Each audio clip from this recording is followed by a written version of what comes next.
Hey, everybody, this is Tom Sega from Duluth Pack, and this is the Duluth Pack podcast, Leader of the Pack. And I'll tell you what, we have an awesome leader with us today. We have Mr. Nick Patronas, Restaurateur. He owned Mr. Nick's. He was a Burger King franchisee ownership. He owns Spurs and Aces Bar, all in Duluth, Minnesota. Nick Patronas, welcome to the podcast. Thank you, Tom, very much. It's a pleasure to be here, and I appreciate you having me on. Kind of exciting. Oh, you know what? Your career has been so cool, and I've heard about it before from a lot of people, and this is going to be real fun to interview you on. I think you are our first restaurateur to be on the podcast. So your career choice is so different than so many of our people. But before we get into your actual career, we just want to learn a little bit more about you, Nick, and what your life was like growing up and a childhood, because we'd like to get the feel on how do entrepreneurs like yourself, how do you become who you are? And a lot of what we find is that it comes from, the way they were brought up. So fill us in. Okay, thank you. I'll start. One of my first earliest memories is kind of when I was like 5, 6. I don't know when you really start remembering things. I think me was about 6 years old. So, and I'd be playing we lived in Lakeside on Lombard Street, and I'd be playing with the older kids in the neighborhood and ride my bike around I'd go to school, and on Saturdays my dad would go to work, and so I missed my dad on Saturdays. So when I got 7 years old, I said I wanted to go to work with him. So at that time, he owned a drive-in in the west end of Duluth on 22nd Avenue West, right next to Oddberg Ryan, and it was Duluth's first year-round drive-in. No one had a year-round drive-in back then. Now everybody's open in the winter, and back then everybody opened up early in the spring and closed like in the fall, like A&W's does right now. So my dad said, "I'm going to open up a year-round drive-in," and everybody says, "You're nuts." And they came up from Minneapolis and said, "How are you going to sell shakes in the winter? How are you going to plow your lot?" And so right next door was this family, Burkhar's Auto Wrecking, and they had a plow. And so they plowed the lot out, and Junior Burkar worked for my dad as a grillman, and he stayed open in the winter, and he was the first one to do it in a winter climate. So it was pretty interesting. What restaurant was that, Nick? That was Nick. It was called Nick's Burger King back then. When my grandfather came here in 1908. I think it was 1908 or 1918. I'm not sure. And he started a Coney Island restaurant. And kind of funny where the Burger Paradox is now, and the new one that Tom Hansen opened up. That was my dad's first Coney Island, or my grandfather's Coney Island. Wow. And he opened that, and he ran it for a lot of years. And then he went back to Greece before World War II for a family vacation. My dad and my grandma and my grandfather and my dad's 2 siblings, and they got stuck there during the war. And so they didn't get back. And then after World War II, there was a lot of communists try to take over as many countries, and Greece was one of them. And so they didn't come back for like 7, 8 years. And so when he got back, he had left his restaurant to a young Greek kid, and he assumed that he would step right into it again.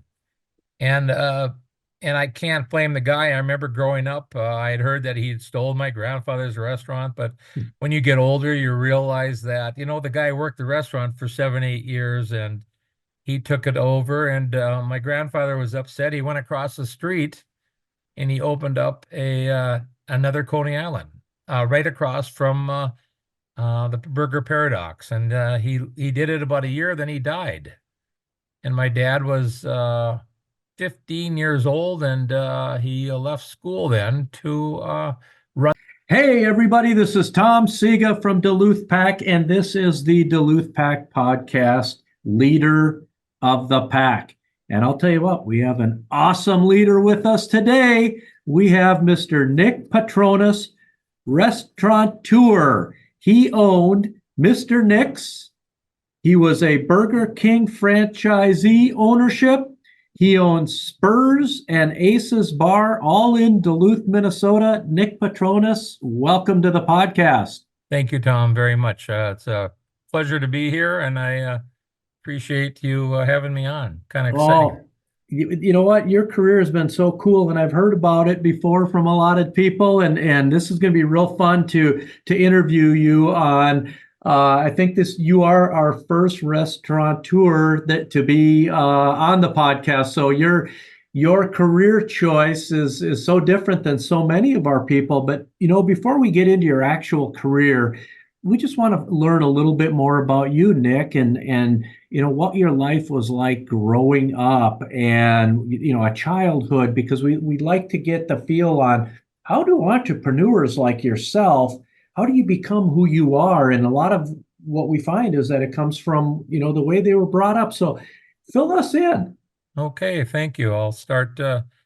One of my first earliest memories is kind of when I was like 5, 6. I don't know when you really start remembering things. I think me was about 6 years old. So, and I'd be playing we lived in Lakeside on Lombard Street, and I'd be playing with the older kids in the neighborhood and ride my bike around I'd go to school. And on Saturdays, my dad would go to work. And so I missed my dad on Saturdays. So when I got 7 years old, I said I wanted to go to work with him. So at that time, he owned a drive-in in the west end of Duluth on 22nd Avenue West, right next to Oddberg Ryan. And it was Duluth's first year-round drive-in.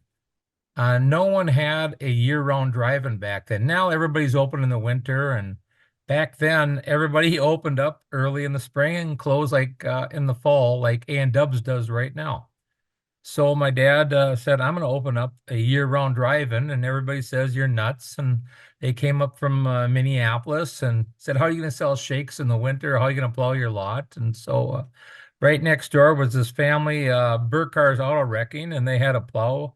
And so they plowed the lot out, and Junior Burkar worked for my dad as a grillman, and he stayed open in the winter, and he was the first one to do it in a winter climate. So it was pretty interesting. What restaurant was that, Nick? That was Nick. It was called Nick's Burger King back then. When my grandfather came here in 1908. I think it was 1908 or 1918. I'm not sure. And he started a Coney Island restaurant. And kind of funny where the Burger Paradox is now. And the new one that Tom Hansen opened up. That was my dad's first Coney Island, or my grandfather's Coney Island. Wow. And he opened that, and he ran it for a lot of years. And then he went back to Greece before World War II for a family vacation. My dad and my grandma and my grandfather and my dad's 2 siblings, and they got stuck there during the war. And so they didn't get back. And then after World War II, there was a lot of communists try to take over as many countries, and Greece was one of them. And so they didn't come back for like 7, 8 years. And so when he got back, he had left his restaurant to a young Greek kid, and he assumed that he would step right into it again. And I can't blame the guy. I remember growing up, I had heard that he had stolen my grandfather's restaurant. But when you get older, you realize that, the guy worked the restaurant for 7, 8 years, and he took it over. And my grandfather was upset. He went across the street and he opened up another Coney Island right across from the Burger Paradox. And he did it about a year, then he died.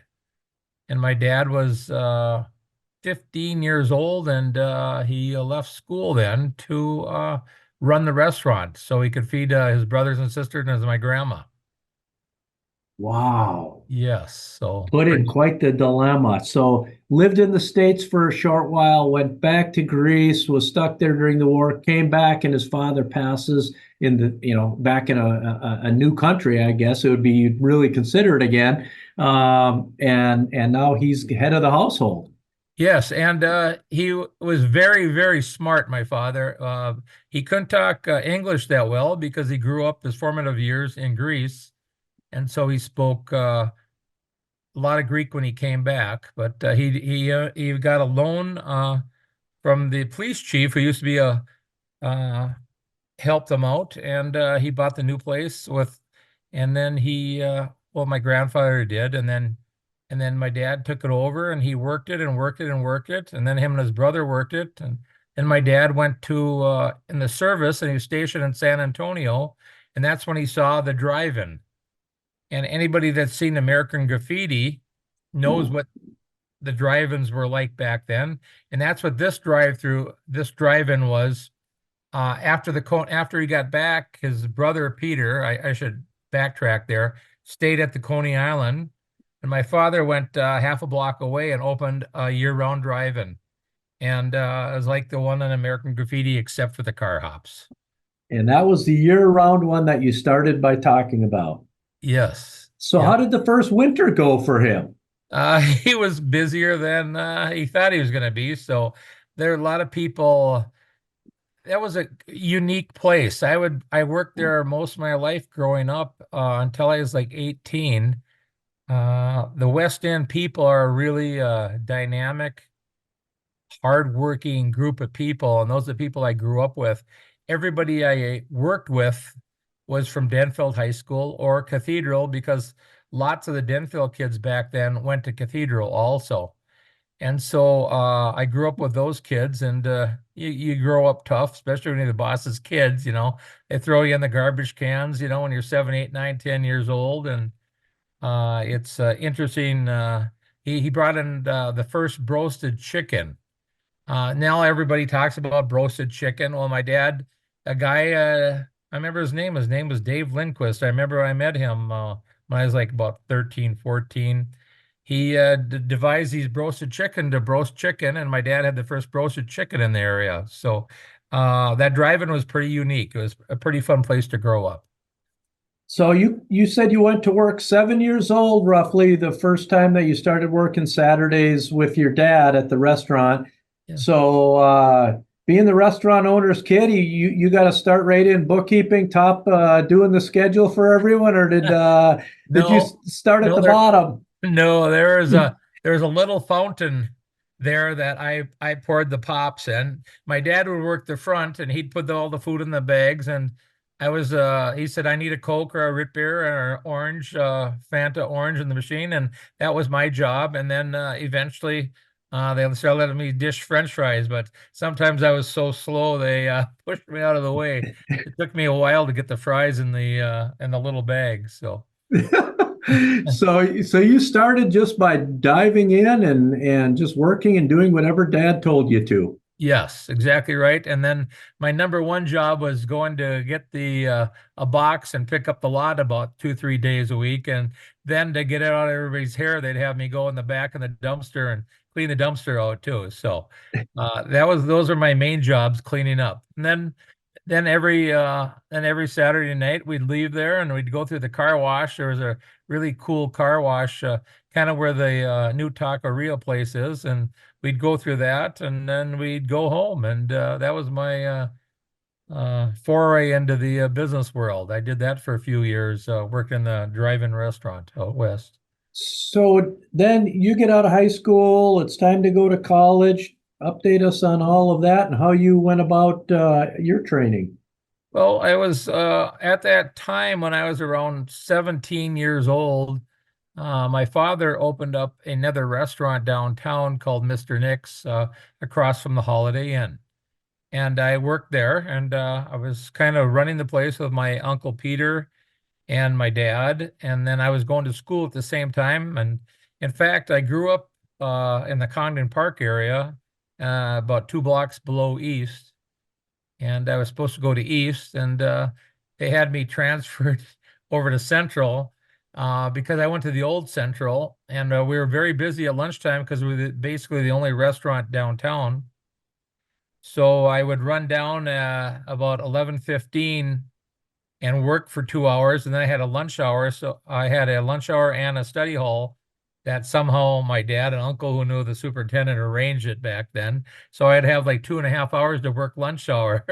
So then I'd eat on the way back to school, and then I would go help out during lunch hours. So at that point, was the drive-in still open when you formed Mr. Nick's? Yes, it was. We had the drive-in until about 1973, maybe 74, and then there was a fire there. And then we had the downtown store, and then my uncle had gone over to Superior and opened another Mr. Nick's, but we called it King's Inn over there. Okay. It was where the Burger King is on the campus right now in front of the campus. That's where King's Inn was, and King's Inn was a institution. It was a very busy place. I used to go over and help my uncle work there, and it was quite the restaurant. It was very busy. In fact, it was so busy, he used to have people have crowd control, and one of the people he hired was Arnold Schwarzenegger, who he helped run the door there when he was a freshman. Yeah, And so going to the University of Wisconsin Superior, which yes, so many people don't know. yes, I know. So it was kind of funny. I didn't know that then, but I had heard it later on from my uncle. So How many people can say that Arnold Schwarzenegger was one of their bouncers? not that many. So yeah, Holy cow, Nick. yes. So I'm intrigued by Mr. Nixon, and I need to know, and for your listeners, Mr. Nix is like an institution, and they had the Mr. Nix burger. Yes. Can you explain how did that whole burger come all about? And by the way, folks, Nick could tell you how to make it, and you're still going to mess it up. It's not Yeah. going to be as good as theirs. But can you tell us how that came about and what it just so people can just visualize listening to this how this awesome burger was? Well, it was kind of interesting because the Coney Island had a hamburger called a Papa Nick hamburger, was made in tomato sauce. In the old days, people would make their hamburgers and put them in sauce and put them on buns and that kind of thing. But my dad and my uncle were quite talented. And my uncle, especially, my dad was a tremendous businessman. My uncle was a tremendous food person. And my uncle kind of worked with the Charburgers and developed a lot of the food. He brought the first gyros machine in from Chicago when it first started. He had gyros at that King's Inn place back in the early 70s.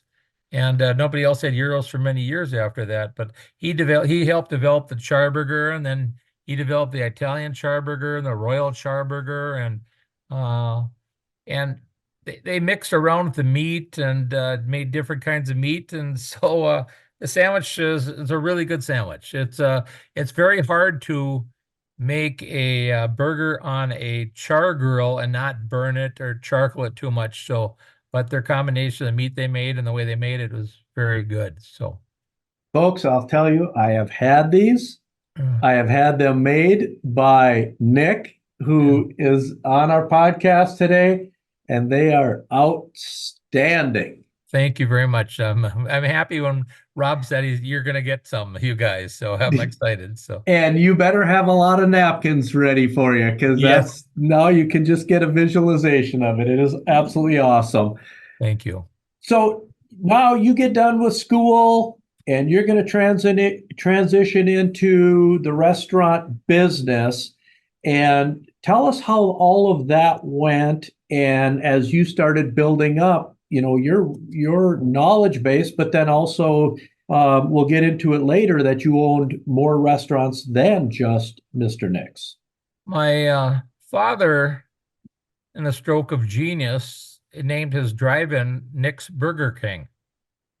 And Burger King, and he patented the name. He patented the name Charburger back in the 50s and 60s, and the name Burger King. And so Burger King Corporation could not come to St. Louis County unless they had the okay from my father. And he was dickering over the years of them for like 20 years.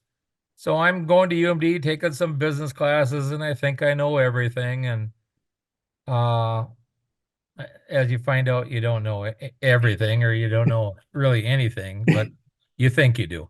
So one day they sent a guy here and he was a Burger King franchisee. In fact, he ended up becoming a big Burger King franchisee in Arizona, but he was a colonel in the Air Force and he was a troubleshooter for Burger King and said, "Let's make a deal." And we made a deal and my dad wasn't happy with the deal and it was a great deal back then. But my dad was right.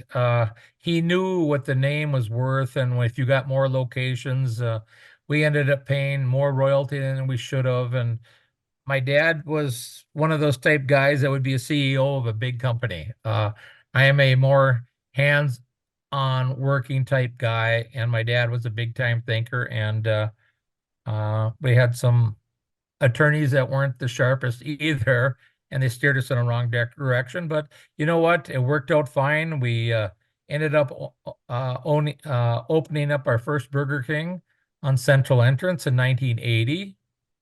Then we opened up 1986. We opened up Canal Park Burger King and Superior Burger King within 2 months of each other, one in August, one in September. And so it was kind of crazy. And then after that, we opened up two harbors, the mall, downtown, 27th Avenue West. So at one time we had seven Burger Kings and Mr. Nick's downtown still. Wow, that had to be an absolute handful. It was. I learned a lot. For a while, I had a partner out of Sioux Falls, South Dakota, a very intelligent man, a very, very good businessman that taught me a lot about business, about how business is numbers, and a lot of the other stuff doesn't matter. I had uh, I had gotten awards from Burger King. In fact, for units of 10 and under, and then 10 to 20, and then more than 20, there's an award for National Franchisees of the Year. And one year back in the 80s, I won the Franchisee of the Year. So How many total Burger Kings were there at the time? there were like about 5 to 6,000 at that time.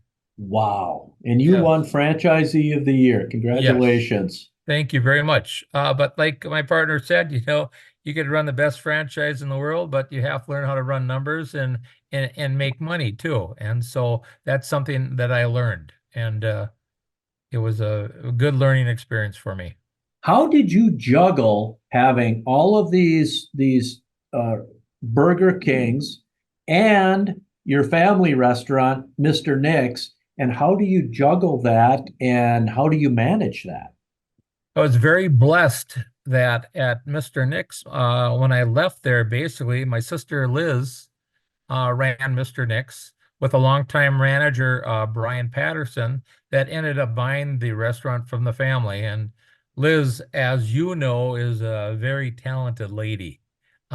She was working at Mr. Nick's and she had come to Burger King and done Burger King training, and she was the human resource director and the trainer of all the Burger Kings too. She was in, we had trainers in each of the stores, and Liz is in charge of all the trainers. Wow. And Yes. there's a full-time job and a half for you. Yes. Yeah. At one time we had over 400 employees. So, uh, Wow. yes. How do you juggle that as the leader of a company like that when you're not only have some that you've had for a while and they've made their mark, but now you're opening so many more. It was having a great group of people with me, as most people will let you know if you think you're doing it, you're not doing it. So I had a wonderful person. I had my brother-in-law, and then as a director of operations, Mike Abrahamson, and then we had a manager and a manager's staff in each restaurant. And you have to have your management meetings. They have to have their meetings.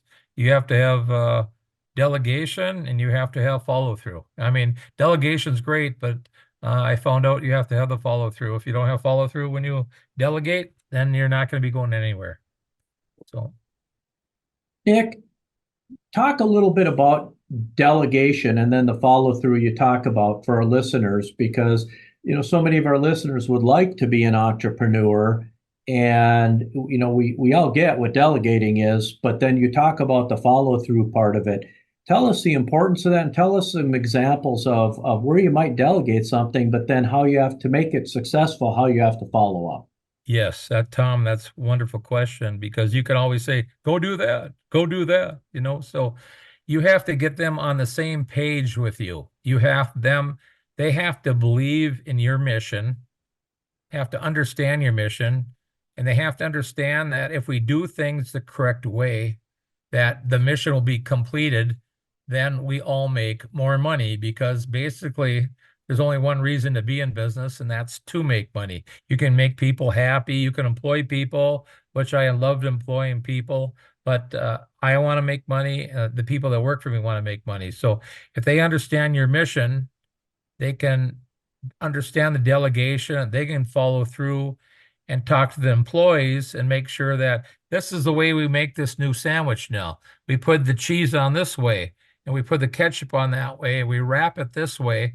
So we all do it the same way. So everything comes out perfectly so that the customer's happy on the end. So the customer comes back more often because the customer is the one we have to please. Okay. And we don't want to lose a customer for the sake of not doing it right.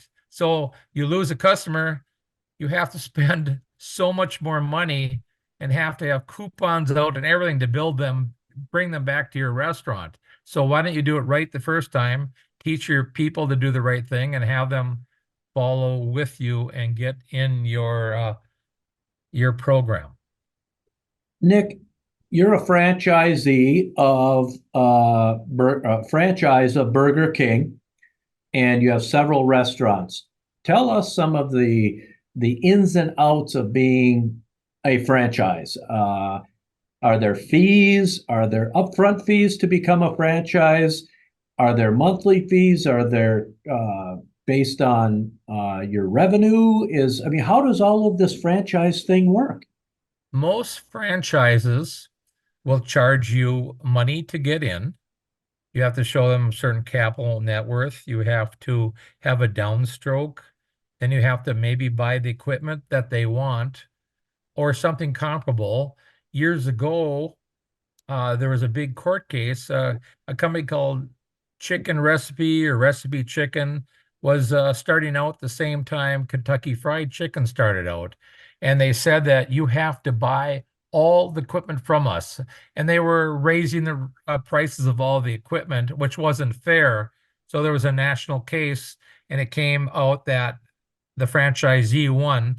So franchisees could buy equipment. So when I got into business, you could buy your equipment from whoever you want as long as it was comparable, because since that law came from the Supreme Court. But Burger King had different suppliers, and they would give you packages, and so you bought the equipment. You have to pay for your restaurant and get a loan from the bank and that kind of stuff. But then you have a 3.5% franchise fee. And that's kind of what I was talking about earlier. It's called a royalty. Every time you made money, you make more money. So you make $100,000, you're paying $3,500 to them every single month. And they also wanted a 4% advertising fee. And I think these fees have gone up. I haven't been in Burger King for a few years, but I think they're up to like 10% now. And you would send that 4% money back to the franchisor, and hopefully they would, if you got along good with your marketing manager. It's tough working with a big company sometimes. You would say, hey, I want to put these signs up at the ball field around here. And I had a really good guy, Scott, I lucked out. He was my age. I went to UMD with him, and he was a Burger King marketing guy, and he helped us put signs around Duluth and stuff like that. So I got to spend 2% of the money back, and the other 2% goes to national ads that you see on TV. So about 7.5% of each dollar we made ended up going to the company, which is a big stroke on every dollar you make. Absolutely. So that's on gross revenue, correct? Yes, it is. Yes, Wow. So that's a lot of money and that you're giving up, but you're also carrying a big stick when you have the name on the front of your building that says Burger King. Very true. Yeah. And it really drove my dad crazy because he said we shouldn't be paying anything. And I said, we get a name. So there are some restaurants in town that were franchised to different people, different franchisees over the years. They didn't like paying their franchise fee, and they went to a normal name. I could bring them up, but I won't. And after a year or two, they did close because it's hard to, let's just say, Joe's Place, where it was a national name before. Everything's the same, but you lose a lot of clout when you don't have the big stick, as you say, on the front sign on the buildings. So For sure. And at the base of all this, and I keep coming back to it, is Mr. Nick's because that's such an institution. How long did you own Mr. Nick's? And then you mentioned that you had sold Mr. Nick's, and is it still running? we ran Mr. Nick's from 1970 to a little into the 2000s for about 33 years. And then our long-term manager bought it he ran it for about 7, 8 years, and then he ended up getting a very good job at New Perspective over in Superior. And then eventually it closed, and I'm just renting out the space right now to other restaurants. And that's one thing that I want to talk about that I'm most proud about in my life is developing the people that I developed. The one that bought Mr. Nick's came into our program from Washington Junior High School as an eighth grader in the WESEP program. He learned about business from my father. He learned about business from myself. And now he's running about 3 or 4 huge nursing homes in Boston, Massachusetts area. And there's 2 or 3 guys running United Healthcare up in Duluth. There are people that end up becoming doctors and lawyers uh, and good business people. So that's what always been most proud about, that we could develop people that wanted to be developed. So, Let's talk about work ethic because it sounds like these people you're talking about that you said people who want to be developed and you want to work with them. But let's talk about just work ethic and these people who have been successful in coming into your business, working for you, but then going on and being very successful. the work ethic was outstanding my whole life growing up. And then that first crew, I hired 43 people at the first Burger King in 1980. And out of those people, they all became managers, all the other restaurants, and then head managers, and then the second in charge of the restaurants. So out of that 40, about 15 of them became first, second, third managers. Every time we'd open a restaurant, we would have them come from that first restaurant. Over the years, I used to say that, we had like 40 manager type people out of those 40 people. And over the years, if you had another 40 at another restaurant, you'd be lucky if you got 5 or 10 that had that work ethic. The work ethic kind of went down for a while there. And now you see it even worse, slackers are having kids who have become slackers. And it's kind of funny. I would go around to schools. I knew all the marketing teachers, and I would always ask them for the good students, and they said, "Sure, that'd be great. We need you to come and talk to our class once a month." So I'd go to all the different high schools, the 3 high schools, and I would talk to the classes, and you could see the kids. Some of them were like energetic, some of them couldn't care less, and so I felt bad for teachers. That's when I realized, boy, the teachers have a tough job dealing and trying to motivating kids, and especially they didn't want to be motivated, and there are no consequences for their poor actions. But we were blessed for most of the years I was in business. There are a lot of really good kids, and you always try to see the best in them.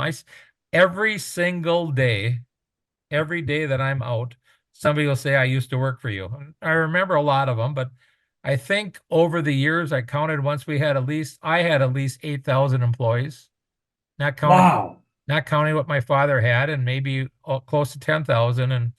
And they'll say, "I wasn't that good of a worker." I said, "No, you did a really good job." They said, "I did," so a lot of times they were, they were scared kids, first time out of the house. mothers would come up to me and said, "How do you get her to clean the bathroom? I can't get her to clean anything and at home." So, so you tell them the importance of cleaning the bathroom and show them how to do it. And I have a friend of mine, a girl named out of Hermantown, Lori Allen. She used to be a great runner years ago, and she's a very successful realtor in Minneapolis. And every year, she told me this past year, every year she has a big seminar for her new agents. And she says the first time she went in for a job, she came into Burger King and I told her I didn't need her because I had enough people and she wanted a job bad. And she just came back in. I said, no. So then she came back in again. I said, okay, show me how good you can clean a bathroom. So, and she cleaned the bathroom terrible. So then I showed her how to clean the bathroom, and she said it was so shiny. She was so impressed.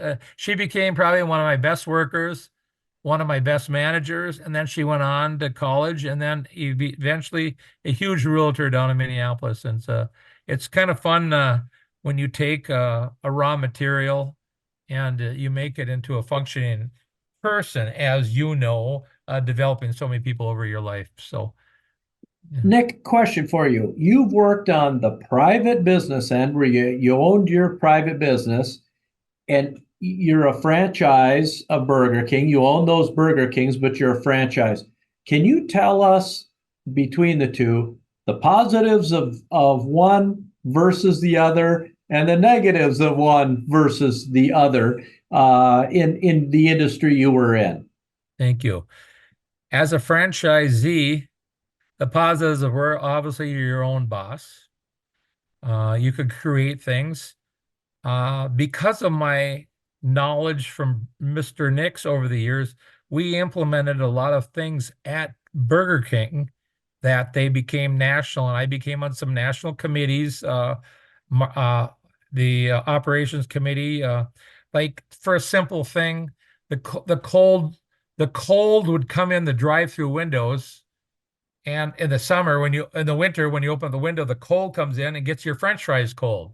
So my dad and I devised a beautiful glass thing to close it up. And they said, you can't do that, the company says, because that's not part of the deal. So by the time we were done explaining it and all that, it became mandatory in all the cold weather Burger Kings. So to keep the cold out of the French fry area, or we would make our own lettuce. I would get heads of lettuce instead of getting the pre-bagged lettuce that they put all the chemicals in. I said, we're gonna get heads of lettuce. We're gonna wash them, dry them, and cut them so we have good lettuce on our Whoppers. They didn't like that either. So that was the negative of the company. Well, the negatives working in the franchise world were sometimes I had sometimes it's tough when you work with people that can't see your vision. Uh, like around in the Duluth area, you want to get a bank to back then they didn't even know what Burger King was, bankers around here and stuff like that. So, and working with the main corporation, I learned a lot. I learned about business. I learned about making percentages and numbers and advertising and training and follow through and everything from Burger King. And the bad thing is when you work with a big corporation, things go way slow.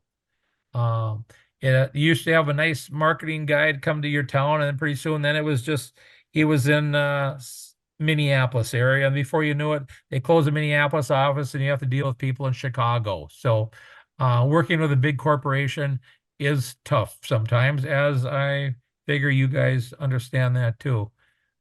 Those are the positives and the negatives that I experienced in my life in that. If you had to do it again, or for our listeners, maybe more importantly, and somebody came to you and said, Nick, you have all of this knowledge, you have all this history and experience being in the restaurant business. Should I go the franchise route or should I go the private business route? If you had to wave a wand on somebody's shoulder and tap it on them, is there one direction that you could suggest? What a great question, Tom, because it's kind of funny because I've thought about that maybe 2, 3, 4, 5 million times in my life. Because I don't know if you realize that at one time, my dad and my uncle had 4 Mr. Nixes. They had the one downtown, the drive-in. They had Superior, and they had Nix in Woodland, where the University Liquor Shop was, and they were supposed to open on University and 7th down in Minneapolis. And they didn't understand the big business that I learned to understand from Burger King. You learn how to become multifaceted locations. And it's something I learned from them. I would probably, with what I learned over the years from Burger King, could have opened up my own chain and been very successful. Nowadays, it's kind of in vogue to have your own chain and your own name. And back then, it was kind of tough to do. People were very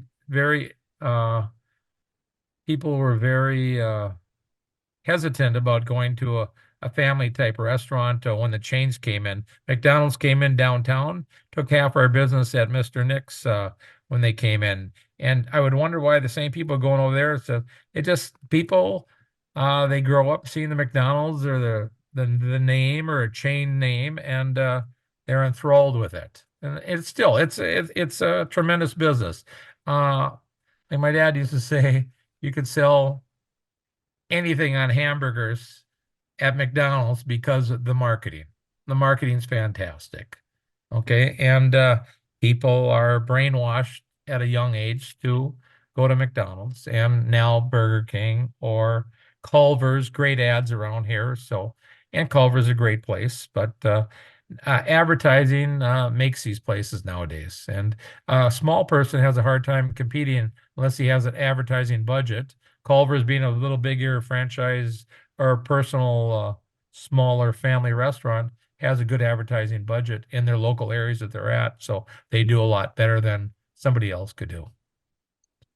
So, Nick, moving forward, you get into the bar business. Yes. Tell us about that. Why did you go in the bar business? And then you just didn't like to sleep at night? You wanted to stay up later or what? Well, it's a funny story before I tell you about that is the first time I sold, the first Friday night I'm home, and my girlfriend says, "Are you coming to bed?" And it's 10 o'clock. We watched the news at 10:30. She said, "Are you coming to bed?" I said, "Coming to bed?" I said, "I've been closing my dad's restaurant since I was 16. At 2, 3 in the morning, I'd be driving home. And after the bars, it was 3, 4 in the morning. So since the time I was 16 till I was in my early 60s, I had never been to bed before 2, 3 o'clock, basically most nights. And I always wanted to stay open and talk to the restaurants before they close and the bars if I didn't go in. So it took me a few months of shaking before I finally went to bed. So now I get to bed before midnight. So it's exciting. So one of my friends was having an issue with the his bar downtown, and he was having trouble with the liquor board and the city council, and they were going to pull his license. And a couple of my buddies, Brian Flaherty from Blackwoods and Mark Carlson, the golf pro, said, "Why don't you go up there and help our friend out?" And so I went up there, and our friend was befuddled. And before I know it, I'm talking to the city council and said, "We're going to help him out." And they said, "Well, are you going to be responsible?" I said, "Yes, we are." So before I knew it, we were opening a bar downtown, and we named it Aces on First. And it was a very successful bar. It was there for 13 years. And then Country got really big, and the European Bakery opened up next door. And so we opened up Spurs on First. And then Mark and I opened up Aces on 28th over in Superior. So we had the 3 bars going pretty good. So then it got a little bit too much for me. So I got at Aces on 29th after about a year, and just concentrated on 2 bars in Duluth and the Burger King. So the Aces, the first bar, what was the clientele, and what was kind of the vibe of that? And then you said Spurs was more country. So what was originally the Aces genre. Aces was a very classy bar. It was First Street at the time, but it was very classy. It was in fact, at that time, it was the most classy bar in Duluth. Beautiful tables, beautiful inside, gorgeous bar, waitresses on each table, menus. It was very nice. Brought in food from different places.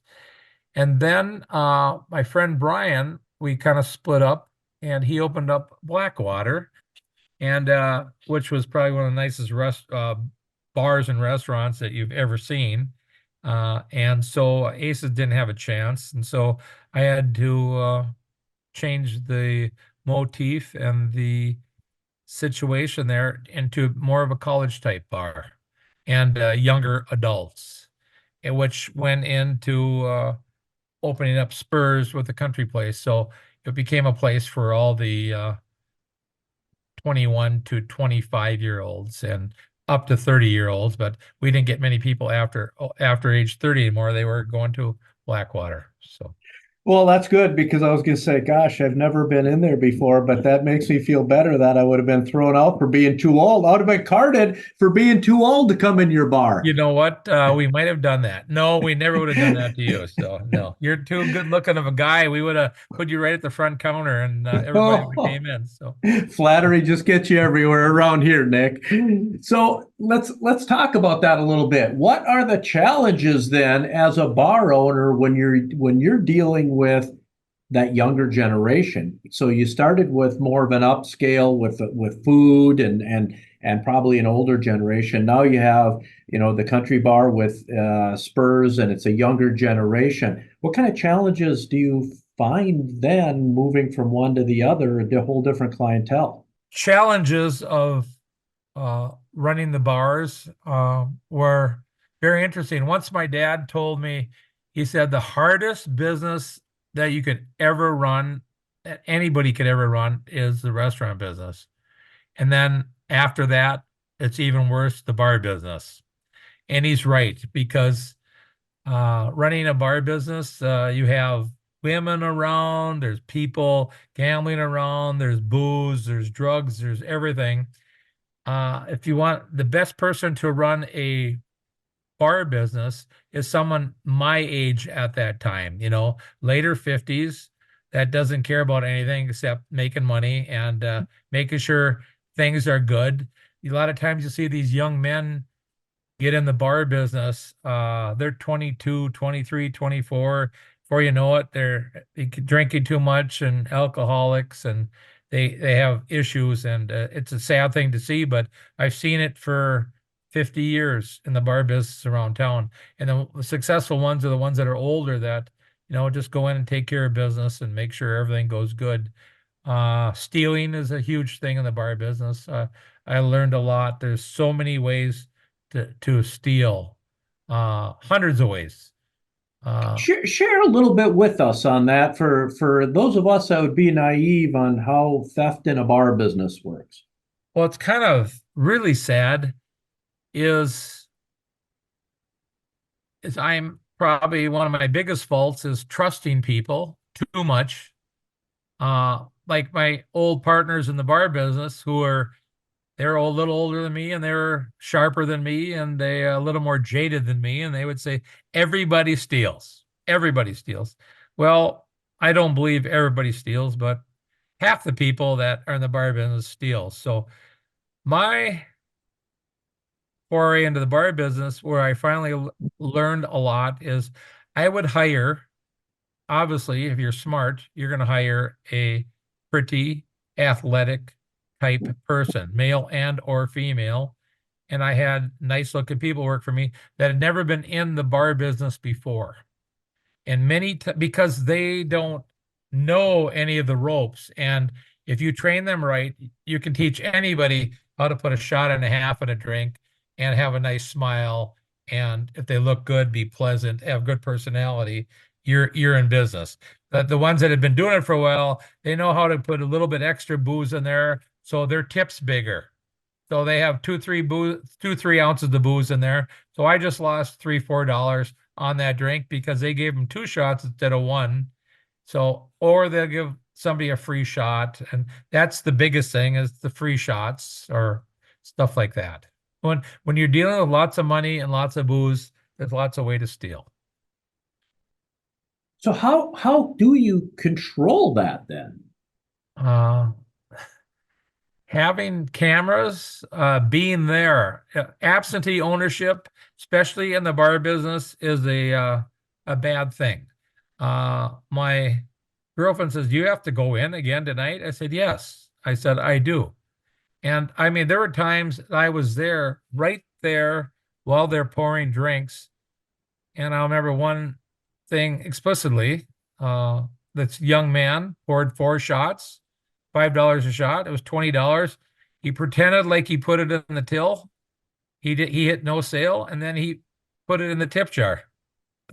And that's when I was standing right there. He thought he could do it, that I wasn't watching, but that's you have to be there. If you want to be in any business, you have to watch your business, especially when something is so fast. When you're serving 1 to 2,000 drinks a night, you have to make sure you got 5 bartenders going. You have to be watching. If you're not, then you're at home watching on cameras, so you're driving yourself crazy there. So I really enjoyed the bar business, the pace of it, the excitement of it, dealing with the music and stuff like that. But after I was out, I was pleasantly happy. Before we get to that, when you sold those businesses and looked at retirement, what are in the bar business versus the restaurant business are some of the regulations? Because obviously there's federal regulations, state regulations when you're dealing with alcohol and all of that. How explain to us how you deal with some of that and what some of those regulations would even be. Uh, the biggest thing is underage serving. There are many licenses for both places. You need your sales tax license. You have to pay your sales taxes. You have your for the restaurant and for the bar. You have your Minneapolis comes up for the health department licenses and stuff like that. And the serving liquor, the big thing there was the under 21. And so I would always have 1 or 2 people at each door, making sure everybody under 21 did not get in.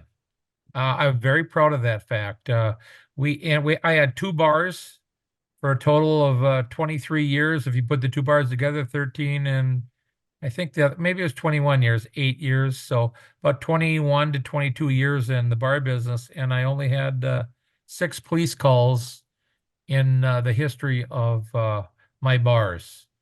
And I was very proud of that fact. We took care of so there wasn't problems down there. Underage drinking is a big problem in a lot of bars, and right now it's a very prevalent thing in Duluth, and I'm glad I am not part of it anymore. So So 2018, you sell your bar locations and decide to transition to that part of life that's called retirement. yes, Tell us about that and how that works out for a guy who's been working to his fingers to the bone since would you say, 7 years old? yeah, How did that transition go for an entrepreneur? it was really tough. I did not have a lot of other outside activities except for golf. And I love spending time with my family, and I've golfed a little bit more now. And the nice thing is my grandkids are getting to the perfect age.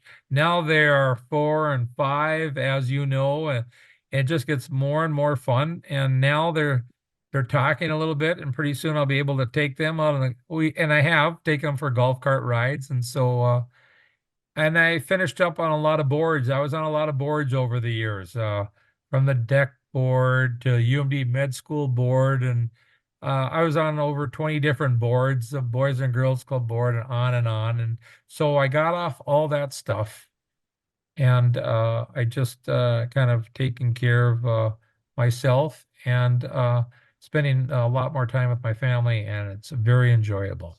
Well, congratulations and good for you. Thank you. Holy cow. That's a really interesting career you had, and I'm sure at times very trying. Yes, very trying, many days. And I was kind of funny because I said, what am I going to talk about for an hour? And now all of a sudden we're gone. So we're done with the hour. That's funny. So, Well, we're not quite done yet because okay. we are going to go into the segment, Nick, that we like to call the packed questions segment. So now we're forget about the career. We Okay. just want to talk about Nick Patronas. What is something that you have left on your bucket list that you haven't done yet? Wow. That I haven't done yet. I don't know. I've gone to Greece maybe 6, 7 times in my life, and I want to spend more time there. I'd like to spend a month there. I'm very blessed that my family has a house there in a very nice area, and I'm going to go there and spend a month there this year in May. And so that's a very important thing to me. I don't have much else I really want to do to spend time with my grandkids. I love spending time with my kids and my grandkids. It's probably the most fun I could do. I mean, I ran and ran and ran and ran and ran, and my kids would be playing baseball or soccer, and I would run from the work up to the fields. And now I'm going to be now when I go somewhere, I'm always early. Before I was always 5, 10 minutes late. Now I like being early. And it's kind of fun. I don't have to speed. I can go below the speed limit. I get there early, and I can enjoy my children and grandchildren. That's my number one goal that I want to do the rest of my life. So, What a great goal. you know, What is your biggest fear? my biggest fear. Wow. I'm such an optimistic guy. I mean, I've had a lot of health scares and issues. I would like to stay healthy enough